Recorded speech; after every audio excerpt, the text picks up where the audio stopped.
আজ 12ই আগস্ট বুধবার। দেখে নিন আজকের বাছাই করা সব গুরুত্বপূর্ণ খবর। শুরুতেই অল্প কিছু হেডলাইন্স। নেতাজিকে নিয়ে বিতর্কিত মন্তব্য, বিজেপির বিরুদ্ধে সরব নওশাদ। অনাস্থা ভোটে পূর্ত কর্মাধ্যক্ষের পদ খোয়ালেন হুমায়ুনের ছেলে গোলাম নবী আজাদ। এবার পঞ্চায়েত এলাকায় বাড়ি বানাতে নতুন আইন আনছে সরকার, বড় ঘোষণা দিলীপ ঘোষের। রেশন বন্টন পদ্ধতিতে বড় বদল, এবার প্রথমেই স্ক্যান হবে চোখের মনি, তারপর দেওয়া হবে রেশন। এছাড়াও রয়েছে আরো অনেক খবর। এবার আসছে বিস্তারিত সংবাদে। নেতাজি সুভাষচন্দ্র বসুকে নিয়ে বিজেপির এক সাংসদের বিতর্কিত মন্তব্যের প্রতিবাদে সরব হলেন আইএসএফ এর বিধায়ক নওশাদ সিদ্দিকী। তার অভিযোগ, স্বাধীনতা সংগ্রামের অন্যতম উজ্জ্বল ব্যক্তিত্ব এবং দেশের গর্ব নেতাজিকে নিয়ে সাম্প্রতিক সময়ে নানান ধরনের আপত্তিকর মন্তব্য করা হচ্ছে। এমনকি তাকে দেশদ্রোহী বলা থেকে শুরু করে তার চরিত্র নিয়েও প্রশ্ন তোলা হচ্ছে বলে দাবি নওশাদের। নেতাজিকে গুন্ডা পুষতেন বলা নিয়েও ক্ষোভ প্রকাশ করেন তিনি। তার মতে এই ধরনের মন্তব্য শুধু একজন ঐতিহাসিক ব্যক্তিত্বকে অপমান করে না, বরং দেশের স্বাধীনতা সংগ্রামের ইতিহাসকেও অসম্মান করে। এছাড়াও এআই এবং বিভিন্ন ডিজিটাল প্রযুক্তির সাহায্যে নেতাজির ছবি এডিট বা বিকৃত করে নানান ধরনের কন্টেন্ট ছড়ানো হচ্ছে বলেও অভিযোগ তুলেছেন নওশাদ। বিষয়টি অত্যন্ত উদ্বেগজনক বলে মনে করছেন তিনি। কেন্দ্র ও রাজ্য সরকার এবং প্রশাসনের ভূমিকা নিয়েও প্রশ্ন তুলে নওশাদ বলেন, নেতাজিকে নিয়ে একের পর এক বিতর্কিত মন্তব্য সামনে এলেও সরকারের পক্ষ থেকে কার্যকর কোনো প্রতিক্রিয়া দেখা যাচ্ছে না। এই নীরবতা কবে ভাঙবে সেই প্রশ্নও তুলেছেন তিনি।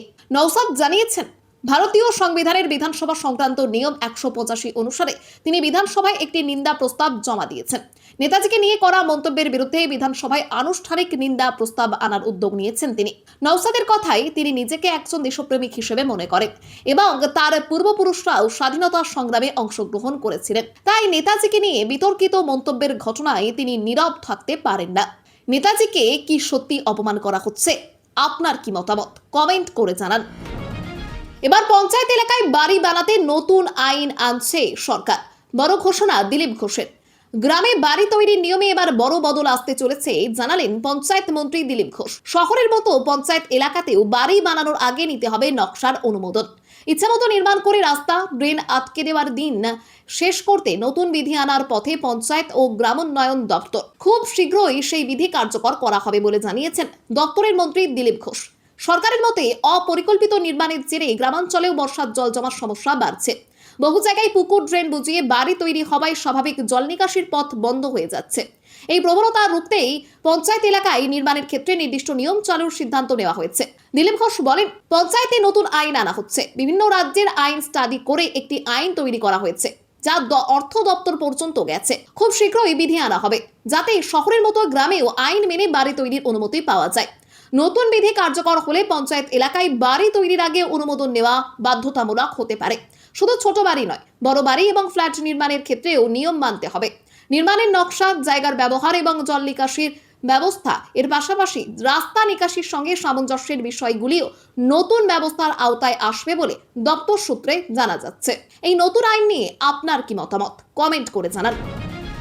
অনাস্থা ভোটে পঞ্চায়েত সমিতির পূর্ত কর্মাধ্যক্ষের পদ খোয়ালেন হুমায়ুন কবিরের পুত্র গোলাম নবী আজাদ রবিন। গত পঞ্চায়েত নির্বাচনে তৃণমূলের প্রতীকে জয়ী হয়ে তিনি বেলডাঙ্গা 2 পঞ্চায়েত সমিতিতে পূর্ত কর্মাধ্যক্ষ পদে আসীন হয়েছিলেন। মঙ্গলবার পূর্ত স্থায়ী সমিতির 7 জন সদস্যের মধ্যে 5 জন ভোটাভুটিতে উপস্থিত ছিলেন। হুমায়ুন পুত্র নিজে এবং পারভিনা খাতুন অনুপস্থিত ছিলেন। বাকি 5 জন সদস্য হুমায়ুন পুত্রের বিরুদ্ধে ভোট দেন। এরপরই সংখ্যাগরিষ্ঠতা সদস্যের ভোটে রবিনকে পূর্ত কর্মাধ্যক্ষ পদ থেকে সরে যেতে হয়। সম্প্রতি হুমায়ুন কবিরের বিতর্কিত ভাষণের পর বেলডাঙ্গা 2 পঞ্চায়েত সমিতিতে রাজনৈতিক সমীকরণ বদলাতে শুরু করে। এতদিন হুমায়ুন পুত্রের সঙ্গে থাকা সদস্যরা একে একে সরে যান। গোলাম নবী আজাদের দাবি, পুলিশ প্রশাসনের তরফে পঞ্চায়েত সমিতির সদস্যদের হুমকি এবং ভয় দেখানো হচ্ছে। তবে জেলা প্রশাসনের এক আধিকারিক জানান, নির্দিষ্ট নিয়ম মেনে আগামী কিছুদিনের মধ্যেই ফের বৈঠক ডেকে নতুন পূর্ত কর্মাধ্যক্ষ নির্বাচন করা হবে। রেশন বন্টন পদ্ধতিতে বড় বদল, এবার প্রথমেই স্ক্যান হবে চোখের মনি, তারপর দেওয়া হবে রেশন। রাজ্যে রেশন বন্টন ব্যবস্থায় বড় বদল এসেছে। পুরনো পদ্ধতির জায়গায় স্মার্ট পিডিএস পদ্ধতিতে রেশন সরবরাহ শুরু হয়েছে। চলতি আগস্ট মাস থেকে চালু হয়েছে এই পদ্ধতি। স্মার্ট পিডিএস এর মাধ্যমে রিয়েল টাইমে রেশনে চাল, গম সরবরাহ, রেশন কার্ড ও রেশন বন্টনের উপর সঠিক নজরদারি চালানো যায়। পাশাপাশি স্মার্ট পিডিএস পোর্টালের মাধ্যমে রেশন কার্ডের তথ্য ও রেশনের সামগ্রিক প্রক্রিয়া অনলাইনে ট্র্যাক করা যায় এবং ভুয়ো ও জাল রেশন কার্ডও ট্র্যাক সম্ভব হয়। আগে ইপস মেশিনে গ্রাহকের আঙুল ছাপ নিয়ে আধার কার্ডের তথ্য যাচাই করা হতো। আঙুলের ছাপ কাজ না করলে চোখের মনি স্ক্যান করা হতো। তবে স্মার্ট পিডিএস পদ্ধতিতে প্রথমেই রেশন গ্রাহকের চোখের মনি স্ক্যান করা হচ্ছে। কোনো কারণে তা ব্যর্থ হলে আঙুলের ছাপ নেওয়া হচ্ছে। এদিকে অভিযোগ উঠেছে, চোখের স্ক্যান ও পরে আঙুলের ছাপ নিতে গিয়ে অনেক সময় যাচ্ছে। পাশাপাশি সার্ভার ডাউনের কারণেও কিছু ক্ষেত্রে রেশন বন্টনের সমস্যা দেখা দিচ্ছে। তবে জানা গিয়েছে সার্ভারের সমস্যা দ্রুত মিটে যাবে। আধুনিক ও ডিজিটাল এই ব্যবস্থা চালু হওয়ায় একদিকে যেমন রেশন দুর্নীতি ও বন্টনে নজরদারি চালানো সম্ভব হবে, ঠিক তেমনই প্রকৃত ও যোগ্য উপভোক্তারাই খাদ্য সামগ্রী পাবেন বলে মনে করা হচ্ছে। হালি শহরের রেশ এবার কলকাতায়। শ্যামবাজারের কর্মসূচির পর মমতাকে শুনতে হলো চোর স্লোগান। হালি শহরের সাম্প্রতিক ঘটনার রেশ কাটতে না কাটতেই এবার কলকাতার শ্যামবাজারে উত্তেজনা। মঙ্গলবার নেতাজি সুভাষচন্দ্র বসুর মূর্তিতে মাল্যদান ও শ্রদ্ধা নিবেদন করে ফেরার পথে রাজ্যের প্রাক্তন মুখ্যমন্ত্রী মমতা বন্দ্যোপাধ্যায়কে লক্ষ্য করে ফের চোর স্লোগান দেওয়ার অভিযোগ উঠল।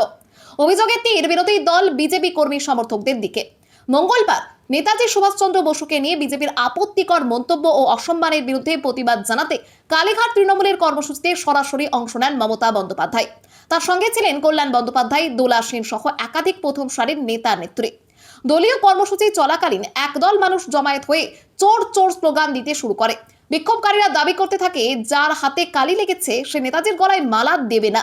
ঘটনাকে কেন্দ্র করে শ্যামবাজার পাঁচমাথার মোড় এলাকায় উত্তেজনা ও রাজনৈতিক বিশৃঙ্খলা সৃষ্টি হয়। তৃণমূলের দাবি, বিজেপির মদতপুষ্ট কিছু লোক পরিকল্পিতভাবে দলীয় কর্মসূচি বানচাল করতে এবং প্রাক্তন মুখ্যমন্ত্রীকে অসম্মান করতেই এই ধরনের বিক্ষোভের নাটক সাজিয়েছিল। প্রসঙ্গত, রবিবার হালি শহরে তৃণমূল কর্মীর পরিবারের সঙ্গে দেখা করতে গিয়ে মমতার কনভয় ঘিরে চোর স্লোগান, কাদা ও জুতো ছোড়ার অভিযোগ উঠেছিল। বাংলা পলিটিক্সের সমস্ত খবর প্রতিদিন সকালে দেখতে সাবস্ক্রাইব করুন আমাদের বি পলিটিক্স চ্যানেলটি। আর একটা লাইক করার অনুরোধ রইল। আপনার একটা লাইক আমাদের কাজ করার উৎসাহ অনেকটাই বাড়িয়ে দেয়। কেশপুরে ক্ষুদিরাম বসুকে শ্রদ্ধা, মোহমনি উন্নয়নে 5 কোটি টাকা বরাদ্দ শুভেন্দু অধিকারীর। পশ্চিম মেদিনীপুরের কেশপুরে এক জনসভায় যোগ দিয়ে বিপ্লবী ক্ষুদিরাম বসুকে শ্রদ্ধা জানালেন মুখ্যমন্ত্রী শুভেন্দু অধিকারী। বিপ্লবীর জন্মভিটে মোহমনিতে দাঁড়িয়ে তিনি বার্তা দেন, অতীতের সন্ত্রাস ও রাজনৈতিক হানাহানির পরিচয় মুছে কেশপুরকে উন্নয়নের নতুন শিখরে নিয়ে যাওয়া হবে। শুভেন্দু অধিকারী জানান, কেন্দ্রীয় স্বরাষ্ট্রমন্ত্রী অমিত শাহ তাকে মোহমনির উন্নয়নের দায়িত্ব দিয়েছেন। মোহমনি উন্নয়ন পর্ষদকে প্রাথমিকভাবে 5 কোটি টাকা বরাদ্দের ঘোষণা করে তিনি বলেন, ক্ষুদিরাম বসুর পৈতৃক ভিটে সংস্কার করা হবে। তৈরি হবে পূর্ণাঙ্গ মিউজিয়াম, গ্যালারি, লেজার শো এবং লাইট অ্যান্ড সাউন্ড শো। শিক্ষা ব্যবস্থা ও পাঠ্য বই নিয়েও ক্ষোভ প্রকাশ করে তিনি বলেন, বর্তমান প্রজন্ম আসল ইতিহাস জানে না। সিঙ্গুরের টাটা তাড়ানোর কথা পড়ানো হলেও ক্ষুদিরাম বসু কিংবা মাতঙ্গিনী হাজরার আত্মত্যাগের ইতিহাস 4 লাইনে শেষ করে দেওয়া হয়। বাম বা তৃণমূল কেউই স্বাধীনতা সংগ্রামীদের যোগ্য সম্মান দেয়নি বলেও মন্তব্য করেন তিনি। কেশপুরের অতীত হিংসা তুলে ধরে শুভেন্দু অধিকারী বলেন, সেই দিন শেষ। পাশাপাশি নরেন্দ্র মোদী জিন্দাবাদ বলার অপরাধে যাদের উপর অত্যাচার এবং মিথ্যা মামলা দেওয়া হয়েছে, দ্রুত সেই সব মামলা প্রত্যাহারের নির্দেশ দেন তিনি। উত্তর কলকাতার নামী স্কুলে আচমকা অসুস্থ 25 জন ছাত্রী। খবর পেয়ে হাসপাতালে ছুটলেন স্বাস্থ্যমন্ত্রী। একসঙ্গে 25 ছাত্রী অসুস্থ হয়ে পড়ায় চাঞ্চল্য ছড়ালো উত্তর কলকাতার একটি নামী স্কুলে।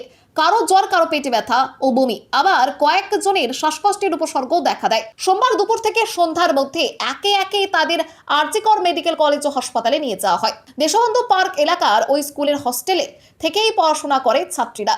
খাওয়া দাওয়ার পর আচমকাই একাধিক ছাত্রীর বমি ও পেটে ব্যথা শুরু হয়। পরে কারোর জ্বর এবং শ্বাসকষ্টও দেখা দেয়। দুপুর 2টা থেকে সন্ধ্যা 8টার মধ্যে মোট 25 জনকে আরজিকর হাসপাতালে নিয়ে যাওয়া হয়। জরুরি বিভাগে তাদের পরীক্ষা করে চিকিৎসা শুরু করা হয় এবং আপাতত সকলকেই পর্যবেক্ষণে রাখা হয়েছে। খবর পেয়ে রাত প্রায় 11টা নাগাদ হাসপাতালে পৌঁছন রাজ্যের স্বাস্থ্যমন্ত্রী শারদত্ত মুখোপাধ্যায়। অসুস্থ ছাত্রীদের সঙ্গে কথা বলে তাদের শারীরিক অবস্থার খোঁজ নেন এবং চিকিৎসকদের কাছ থেকে বিস্তারিত জানতে চান। অভিভাবকদের সঙ্গেও কথা বলে তাদের আশ্বস্ত করেন। একসঙ্গে এতজনের অসুস্থতার কারণ এখনো নিশ্চিত নয়। প্রাথমিকভাবে খাবার বা জলের মাধ্যমে সংক্রমণ কিংবা বিষক্রিয়ার সম্ভাবনা খতিয়ে দেখা হচ্ছে। ঘটনার প্রকৃত কারণ জানতে স্কুলের রান্নাঘর থেকে খাবারের নমুনা সংগ্রহ করা হয়েছে। ঘটনার পর রাতেই স্কুল কর্তৃপক্ষের সঙ্গে আলোচনা করেন স্বাস্থ্যমন্ত্রী। আপাতত স্কুলের রান্নাঘর সিল করে দেওয়ার নির্দেশ দেওয়া হয়েছে। ছাত্রীদের খাবারে যাতে কোনো সমস্যা না হয় তার জন্য বিকল্প রান্নার ব্যবস্থার কথাও বলা হয়েছে। পরীক্ষার রিপোর্ট হাতে এলেই ঘটনার প্রকৃত কারণ সম্পর্কে আরো পরিষ্কার ছবি পাওয়া যাবে। রাহুলের ছুটির ছবি ঘিরে জল্পনা। মহিলা ও কিশোরের পরিচয় জানতে চাইলেন বিজেপি সাংসদ। রাহুল গান্ধীর ছুটি কাটানোর একটি ছবি ঘিরে তোলপাড় পড়ে গেল নেট দুনিয়ায়। ছবিতে বোটে রাহুলের পাশে বসে থাকা এক মহিলা ও কিশোরের পরিচয় জানতে চেয়ে সোশ্যাল মিডিয়ায় পোস্ট করেন কেন্দ্রীয় মন্ত্রী তথা বিজেপি সাংসদ গিরিরাজ সিং। ভাইরাল ছবিতে নীল গেঞ্জি, কালো সানগ্লাস ও ধূসর টুপি পরে বোটে বসে রয়েছেন রাহুল। পাশে রয়েছেন উজ্জ্বল নীল রঙের সুইম স্যুটে এক কিশোর ও স্কার্ফ দিয়ে মাথা ঢাকা এক মহিলা। গিরিরাজ সিং এক্স স্যান্ডেলে পোস্ট করেন এবং প্রশ্ন করেন, ছবিটি কোথাকার, কবে তোলা এবং রাহুলের সঙ্গে কারা রয়েছেন। এর আগে রাহুল গান্ধীর বিদেশ ভ্রমণকে রাজনৈতিক হাতিয়ার করেছে বিজেপি। তবে এই ছবি সেই ভ্রমণকালের কিনা তা পরিষ্কার হয়নি। পাল্টা কংগ্রেস জানিয়েছে, ছবির মহিলা ও তার ছেলে রাহুল গান্ধীর বন্ধুর স্ত্রী ও সন্তান। পারিবারিক ট্রিপে তারা ছুটি কাটাতে বেরিয়েছিলেন। কংগ্রেসের সোশ্যাল মিডিয়া ইনচার্জ ওভি ডান্ডিয়া জানান, ছবিটি টেক্সাসের লেক রে রবার্টসের। সুপ্রিয়া শ্রীনেত গিরিরাজ সিং এর পোস্টের সমালোচনা করে অসৎ উদ্দেশ্যের অভিযোগ করেছেন। জঙ্গলমহল উন্নয়নে ১,৬১০ কোটি টাকা বরাদ্দ। ৩ মাসের রোড ম্যাপ ঘোষণা শুভেন্দুর। জঙ্গলমহল ও পশ্চিমাঞ্চলের উন্নয়নে গতি ফেরাতে রোডম্যাপ ঘোষণা করলেন মুখ্যমন্ত্রী শুভেন্দু অধিকারী। মঙ্গলবার বাঁকুড়ায় পশ্চিমাঞ্চল উন্নয়ন পর্ষদের কাজের পর্যালোচনা বৈঠক শেষে জানান, চলতি অর্থবর্ষের ৮ মাসে এই অঞ্চলের জন্য ১,৬১০ কোটি টাকা বরাদ্দ করা হয়েছে। এর মধ্যে ১,৬০০ কোটি টাকা সরাসরি উন্নয়নমূলক প্রকল্পে খরচ হবে। সেপ্টেম্বর মাসে প্রকল্প চিহ্নিতকরণ এবং ডিপিআর তৈরির পর অক্টোবরে টেন্ডার ডাকার পরিকল্পনা রয়েছে। পুজোর পর শুষ্ক মরশুমে কাজ শুরু হবে। পিছিয়ে পড়া গ্রাম পঞ্চায়েতগুলিকে অগ্রাধিকার দিয়ে প্রতি অঞ্চলে অন্তত ৫০ লক্ষ টাকার কাজ করার নির্দেশ দেওয়া হয়েছে। জঙ্গলমহলের স্কুলে ফ্যান, পানীয় জল, ডাইনিং স্পেস সহ কিচেন, আলাদা শৌচাগার এবং প্রাথমিক বিদ্যালয় ও আইসিডিএস কেন্দ্রগুলির সংস্কারকে অগ্রাধিকার দেওয়ার কথা বলা হয়েছে। ঝাড়গ্রামে পিইউপির নতুন কার্যালয় এবং সিউড়ি জেলা পরিষদে ক্যাম্প অফিস চালুর নির্দেশও দিয়েছেন মুখ্যমন্ত্রী। বৈঠকে অন্নপূর্ণা যোজনা, আয়ুষ্মান ভারত, বিকশিত ভারত যোজনা, প্রধানমন্ত্রী আবাস যোজনা, প্রধানমন্ত্রী সূর্যঘর জল জীবন মিশনের সুফল প্রকৃত প্রাপকদের কাছে পৌঁছানোর নির্দেশ দেওয়া হয়েছে। সরকারি নিয়োগের স্বচ্ছতা নিশ্চিত করার কথাও জানান শুভেন্দু অধিকারী। তোলাবাজিতে সিদ্ধহস্ত, 5 বছরে দেবরাজের সম্পত্তি বেড়ে 100 কোটি। ইডিকে তথ্য দিল পুলিশ। সিন্ডিকেট চক্র চালানো সহ একাধিক অভিযোগে গ্রেপ্তার তৃণমূল নেতা দেবরাজ চক্রবর্তীর বিরুদ্ধে এবার তোলাবাজি করে বিপুল সম্পত্তি করার অভিযোগ সামনে এসেছে। পুলিশ সূত্রে জানা গিয়েছে, দেবরাজের প্রায় 30টি সম্পত্তির খোঁজ পাওয়া গিয়েছে, যার বাজার দর প্রায় 100 কোটি টাকা। সেই সব তথ্য ইডিকে জানানো হয়েছে। অভিযোগ, রাজারহাট সহ আশেপাশের এলাকায় দেবরাজ সিন্ডিকেট চক্র চালাতেন এবং কোটি কোটি টাকা তোলা হয়েছে। তদন্তকারীদের অনুমান, তৃণমূল সরকারের আমলে শেষ 5 বছরে স্ত্রী অদিতি মুন্সি বিধায়ক হওয়ার পরে এই বিপুল সম্পত্তি করা হয়েছে। প্রাথমিকভাবে জানা গিয়েছে, দেবরাজ বিভিন্ন পরিচিতদের নাম করে প্রায় 30টি সম্পত্তি করেছেন। দমদম, নিউটাউন, বাগুইহাটি সহ উত্তরবঙ্গেও সম্পত্তি পাওয়া গিয়েছে বলে অভিযোগ। পুলিশ সব তথ্য একত্র করতে শুরু করেছে এবং সম্পত্তির বিষয়ে সব তথ্য ইডিকে জানানো হয়েছে। বিধানসভার ভোটের ফল প্রকাশের পর গ্রেপ্তারির আশঙ্কা করেছিলেন দেবরাজ এবং অদিতি মুন্সি। অদিতিকে এখনই গ্রেপ্তার না করার নির্দেশ দেয় আদালত। তবে রক্ষা কবচ পাননি দেবরাজ। বেশ কিছুদিন গা ঢাকা দিয়ে থাকার পরে পুরুলিয়া থেকে তাকে গ্রেপ্তার করা হয়। বারাসাত আদালতে গত সপ্তাহেই দেবরাজের বিরুদ্ধে চার্জশিট জমা দেওয়া হয়েছে। রাজ্যে 1 লাফে দ্বিগুণ হচ্ছে প্রাক্তন বিধায়কদের পেনশন। বড় সিদ্ধান্তের পথে শুভেন্দু সরকার। প্রাক্তন বিধায়কদের পেনশন বাড়ছে, প্রায় দ্বিগুণ করার সিদ্ধান্ত শুভেন্দু সরকারের। রাজ্যের প্রাক্তন বিধায়কদের দীর্ঘদিনের দাবি পূরণের পথে শুভেন্দু অধিকারীর সরকার। এক ধাক্কায় প্রাক্তন বিধায়কদের পেনশনের অঙ্কটা প্রায় দ্বিগুণ হতে চলেছে। এতদিন রাজ্যের প্রাক্তন বিধায়করা 8 থেকে 12,000 টাকা পেনশন পেতেন। এর সঙ্গে মাসিক 6,000 টাকা মেডিকেল ভাতা মিলিয়ে মোট 14,000 থেকে 18,000 টাকা পেতেন। মহারাষ্ট্রে প্রাক্তন বিধায়কদের পেনশন 50,000 থেকে 70,000, ঝাড়খণ্ডে 40 থেকে 45,000, উত্তরাখণ্ড ও কর্ণাটকেও সম পরিমাণ অর্থ মেলে পেনশন বাবদ। বাংলায় পেনশন বৃদ্ধির দাবিতে মমতা বন্দ্যোপাধ্যায়ের সরকারের সময় থেকেই দাবি জানিয়ে আসছিলেন প্রাক্তন বিধায়করা। সরকার বদলের পর নতুন মুখ্যমন্ত্রী ও অধ্যক্ষের দ্বারস্থ হন তারা। সূত্রের খবর, দাবি মেনে নিয়ে এবার প্রাক্তন বিধায়কদের ন্যূনতম পেনশন 12,000 থেকে সর্বোচ্চ 25,000 টাকা করার সিদ্ধান্ত নিয়েছে বর্তমান সরকার। 6,000 টাকা চিকিৎসার খরচ আগের মতোই থাকবে, পাশাপাশি অন্যান্য কিছু সুবিধা বাড়ানো যায় কিনা তা ভাবা হচ্ছে। পরিষদীয় মন্ত্রী শঙ্কর ঘোষ জানিয়েছেন, প্রস্তাব অর্থ দপ্তরে গিয়েছে। বিষয়টি আইনের সঙ্গে যুক্ত হওয়ায় আগামী দিনে আইন আনা হবে। গঙ্গাসাগর মেলাকে জাতীয় মেলা স্বীকৃতি সহ 6 দাবি। অমিত শাহকে স্মারকলিপি মথুরাপুরের সাংসদের। গঙ্গাসাগর মেলাকে জাতীয় মেলার মর্যাদা দেওয়া, সুন্দরবনের ভাঙন রোধ, নতুন রেলপথ নির্মাণ এবং গুরুত্বপূর্ণ সড়ককে জাতীয় সড়কে উন্নীত করা সহ 6টি গুরুত্বপূর্ণ দাবি নিয়ে কেন্দ্রীয় স্বরাষ্ট্রমন্ত্রী অমিত শাহের দ্বারস্থ হলেন মথুরাপুর লোকসভা কেন্দ্রের সাংসদ বাপি হালদার। সোমবার অমিত শাহকে দেওয়া 4 পাতার স্মারকলিপিতে তিনি জানান, গঙ্গাসাগর মেলা দেশের অন্যতম প্রাচীন এবং বৃহত্তম ধর্মীয় সমাবেশ। জাতীয় মেলার স্বীকৃতি মিললে ঐতিহ্য সংরক্ষণ, লোকশিল্পের প্রসার এবং সাংস্কৃতিক পরিকাঠামো নির্মাণে কেন্দ্রীয় সহায়তার পথ প্রশস্ত হবে। এছাড়া গঙ্গাসাগর মন্দির, ঘোড়ামারা, মৌসুমী ও গোবর্ধনপুরের ভাঙন রোধে বৈজ্ঞানিক পদ্ধতিতে স্থায়ী বাঁধ নির্মাণের দাবি জানিয়েছেন বাপি। প্রায় 40 থেকে 43 কিলোমিটার দীর্ঘ হাতুগঞ্জ থেকে রায়দিঘি সড়ককে জাতীয় সড়কে উন্নীত করার দাবিও রয়েছে। জয়নগর থেকে রায়দিঘি পর্যন্ত প্রায় 65 কিলোমিটার নতুন রেল যোগাযোগ গড়ে তোলা এবং লক্ষ্মীকান্তপুর থেকে নামখানা পর্যন্ত রেল লাইন ডবল করার দাবিও জানিয়েছেন তিনি। পাশাপাশি নিশ্চিন্তপুর মার্কেট হল স্টেশনকে অমৃত ভারত স্টেশন প্রকল্পের আওতায় এনে পুনর্নির্মাণের আবেদন করেছেন। বাপির বক্তব্য, এই 6টি দাবি মথুরাপুর তথা দক্ষিণ 24 পরগনার সাংস্কৃতিক ঐতিহ্য, পরিবেশগত নিরাপত্তা, যোগাযোগ, তীর্থযাত্রা, পর্যটন এবং সামগ্রিক আর্থসামাজিক উন্নয়নের সঙ্গে সরাসরি যুক্ত। এসআইআর এর পর ভোটার তালিকা থেকে নাম বাদ অভিনেতা প্রকাশ রাজের। ভোটাধিকার নিয়ে সরব অভিনেতা। কর্ণাটকে ভোটার তালিকার সংশোধন প্রক্রিয়া ঘিরে নতুন করে সরব অভিনেতা প্রকাশ রাজ। তার দাবি, রাজ্যে চলা এসআইআর প্রক্রিয়ার পর বেঙ্গালুরুর ভোটার তালিকা থেকে তার নাম বাদ পড়েছে। সমাজ মাধ্যমে ভিডিও প্রকাশ করে বিষয়টি নিয়ে প্রশ্ন তুলেছেন তিনি। প্রকাশের দাবি, এসআইআর এর পর ভোটার তালিকা থেকে যাদের নাম বাদ গিয়েছে তিনি তাদেরই একজন। ভোটাধিকার ফিরে পেতে হলে তাকে কি ধরনের নথি জমা দিতে হবে তা বুঝতে পারছেন না বলেও জানান তিনি। প্রশাসনের উদ্দেশ্যে তার প্রশ্ন, নাম ফেরানোর জন্য ঠিক কি প্রমাণপত্র দেখাতে হবে? প্রকাশ রাজ প্রশ্ন তোলেন, কোনো নাগরিকের ভোট দেওয়ার অধিকার কেড়ে নেওয়ার ক্ষমতা কারোর থাকতে পারে কিনা।